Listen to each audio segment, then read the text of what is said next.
Hi friends, നമ്മളെല്ലാവരും ഏത്തക്ക കൊണ്ടല്ലേ ഉന്നക്ക ഉണ്ടാക്കുന്നത്. ഇന്ന് നമുക്കൊരു ബ്രെഡ് കൊണ്ടൊരു ഉന്നക്ക ഉണ്ടാക്കിയാലോ? നല്ല മുരുവനാന്നിരിക്കുന്ന ഉന്നക്കാനെ ഉണ്ടാക്കിക്കളയാം. ഓടിവാ. അതിനായി ഞാനിവിടെ 2-3 ഏത്തക്കയാണ് എടുത്തിരിക്കുന്നത്. നല്ല പഴുത്തതാണെങ്കിലും കുഴപ്പമില്ല, ചെനച്ചതാണെങ്കിലും കുഴപ്പമില്ല. ഒരുപാട് പഴുത്തത് എടുക്കാതിരിക്കുക. ഇനി ഈ ഏത്തപ്പഴം എല്ലാം നമുക്ക് തൊലി കളഞ്ഞിട്ട് ചെറിയ രീതി കട്ട് ചെയ്തെടുക്കാം. ഒരുപാട് വലിയ രീതിയിൽ അരിയരുത്, കുനുകുനാന്ന് തന്നെ അരിഞ്ഞെടുക്കണം. ഇതേപോലെ അരിഞ്ഞിട്ട് നമുക്കൊരു പാത്രത്തിലേക്ക് മാറ്റാം. ഇതേപോലെ നമുക്ക് എല്ലാ ഏത്തപ്പഴവും നമുക്ക് ചെറിയ രീതിയിൽ അരിഞ്ഞെടുക്കാം. എല്ലാ ഏത്തപ്പഴവും ഞാൻ ചെറിയ രീതിയിൽ അരിഞ്ഞെടുത്തിട്ടുണ്ട്. ഇതിനായിട്ട് നമ്മൾ തേങ്ങ ചിരകിയെടുത്തിട്ടുണ്ട്. നേരത്തെ ചെറിയ രീതിയിൽ അരിഞ്ഞു വെച്ച ഏത്തപ്പഴമുണ്ട്, ഏലക്ക പൊടിച്ചത്, കപ്പലണ്ടി, പഞ്ചസാര, പശു നെയ്യ്, ഉണക്കമുന്തിരിങ്ങ. ഇനി നമുക്കൊരു പാൻ വെച്ചിട്ട് നമുക്കതിലേക്ക് പശു നെയ്യ് ഒഴിച്ചു കൊടുക്കാം. നെയ്യൊന്ന് ചൂടാകട്ടെ. നമുക്കപ്പം നേരത്തെ അരിഞ്ഞു വെച്ച ഏത്തപ്പഴം നമുക്കിതിലിട്ട് കൊടുക്കാം. ഇതിലേക്ക് മധുരത്തിന് ആവശ്യമായ പഞ്ചസാരയും കൂടെ ചേർത്ത് കൊടുക്കാം. നിങ്ങൾക്ക് ഒരുപാട് മധുരം വേണ്ടെങ്കിൽ ഇതിൻ്റെ പകുതിയോളം എടുത്താൽ മതി. ഇപ്പം നല്ല മധുരം വേണമെങ്കിൽ 1 കപ്പ് പഞ്ചസാരയെങ്കിലും എടുക്കണം. ഇനി നമുക്ക് ഏത്തപ്പഴവും പഞ്ചസാരയും കൂടെ നന്നായി മിക്സ് ചെയ്ത് കൊടുക്കാം.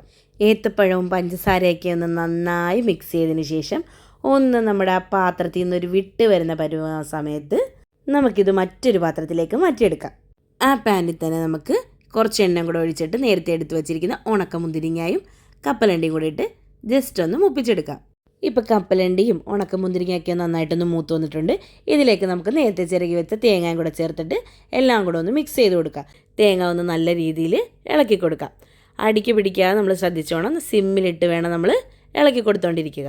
ഇതേപോലെ ഒരു ബ്രൗൺ കളറാകുന്ന വരെ നമുക്കൊന്ന് മിക്സ് ചെയ്ത് കൊടുക്കാം. ഈ ഒരു പരുവാകുമ്പോൾ നമ്മൾ നേരത്തെ മാറ്റി വെച്ച ഏത്തക്കാട് ആ കൂട്ടും കൂടെ നമ്മൾ ഇതിലേക്ക് മിക്സ് ചെയ്ത് കൊടുക്കുക. ഏത്തക്കായും കപ്പലണ്ടിയും ഉണക്കമുന്തിരിങ്ങയും എല്ലാം കൂടെ നന്നായി മിക്സ് ചെയ്ത് കൊടുക്കുക. എല്ലാം ഒന്ന് നന്നായി മിക്സ് ചെയ്ത് കഴിയുമ്പം നമുക്കിതിലേക്ക് ഒരു ഫ്ലേവറിന് വേണ്ടി നമുക്കിതിരി ഏലക്ക പൊടിച്ചതും കൂടെ ചേർത്ത് കൊടുക്കാം. ഏലക്ക പൊടിച്ചതും എല്ലാം കൂടെ മിക്സ് ചെയ്ത് നന്നായി ഒരു വിട്ട് വരുന്ന പരുവമാകുന്നപ്പം നമുക്ക് ഓഫ് ചെയ്തെടുക്കാം. ഇതെല്ലാം ചെയ്യുമ്പോൾ നമ്മളൊന്ന് സൂക്ഷിക്കണം, സിമ്മിലിട്ട് വേണം ഇതെല്ലാം ഒന്ന് ചെയ്തെടുക്കാൻ. ഇനി ഈ കൂട്ടൊന്ന് തണുക്കാൻ മാറ്റി വെക്കാം. ഇനി നമുക്ക് ബ്രെഡിൻ്റെ 4 സൈഡും കട്ട് ചെയ്ത് മാറ്റാം. ഇതിപ്പോൾ ഞാൻ 4 സൈഡും കട്ട് ചെയ്ത് മാറ്റിയിട്ടുണ്ട്. ഇനി നമുക്ക് ഓരോ ബ്രെഡും നമുക്ക് ഈ വെള്ളത്തിലേക്ക് വെച്ച് അതിൻ്റെ അകത്തുള്ള വെള്ളം മൊത്തം നമ്മൾ കൈ കൊണ്ടൊന്ന് പ്രസ് ചെയ്ത് കളഞ്ഞതിന് ശേഷം ഇതിനെ നടുഭാഗത്ത് നമുക്ക് ഇതിൻ്റെ ഫില്ലിംഗ് ആക്കി വെച്ചിട്ട് ഒരു ഉന്നക്കാട ഷേപ്പിലാക്കി എടുക്കാം. കണ്ടോ, ഇതേപോലെ നമുക്ക് ഉന്നക്കാട ഷേപ്പിൽ എല്ലാ ബ്രെഡും ആക്കിയെടുക്കാം. ഇപ്പം നമ്മുടെ ഉന്നക്ക എല്ലാം നല്ല സുന്ദര കുട്ടപ്പനായിട്ടുണ്ട്. നമുക്കിതിനെയൊക്കെ ഒന്ന് മുട്ടയിലൊന്ന് മുക്കിപ്പൊക്കിയെടുക്കാം. ഇപ്പം നമുക്ക് എല്ലാ ഉന്നക്കായും മുട്ടയിലൊന്ന് മുങ്ങിപ്പൊങ്ങി സുന്ദര കുട്ടപ്പനായിട്ടുണ്ട്. ഇനി നമുക്കിതൊന്ന് പൊരിച്ചെടുക്കാം. അതിനെ ഒരു പാൻ വെച്ച് അതിലേക്ക് നമുക്ക് എണ്ണ ഒഴിച്ചു കൊടുക്കാം. ഓയിലൊന്ന് നന്നായി ചൂടായി വരുന്ന സമയത്ത് നമുക്ക് ഓരോ ഉന്നക്ക വീതം ഇട്ട് കൊടുക്കാം. ഓയിൽ നന്നായി ചൂടായതിന് ശേഷമേ നമ്മൾ ഇതിലേക്ക് ഉന്നക്ക ഇട്ട് കൊടുക്കാവുള്ളൂ.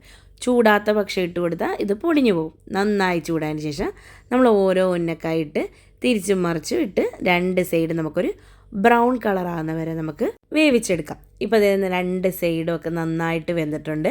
നമുക്കിനി ഇത് കോരി നമുക്ക് മറ്റൊരു പാത്രത്തിലേക്ക് ആക്കാം. ഇതേപോലെ നമുക്ക് ബാക്കിയുള്ള ഉന്നക്കയും കൂടെ പൊരിച്ചെടുക്കാം.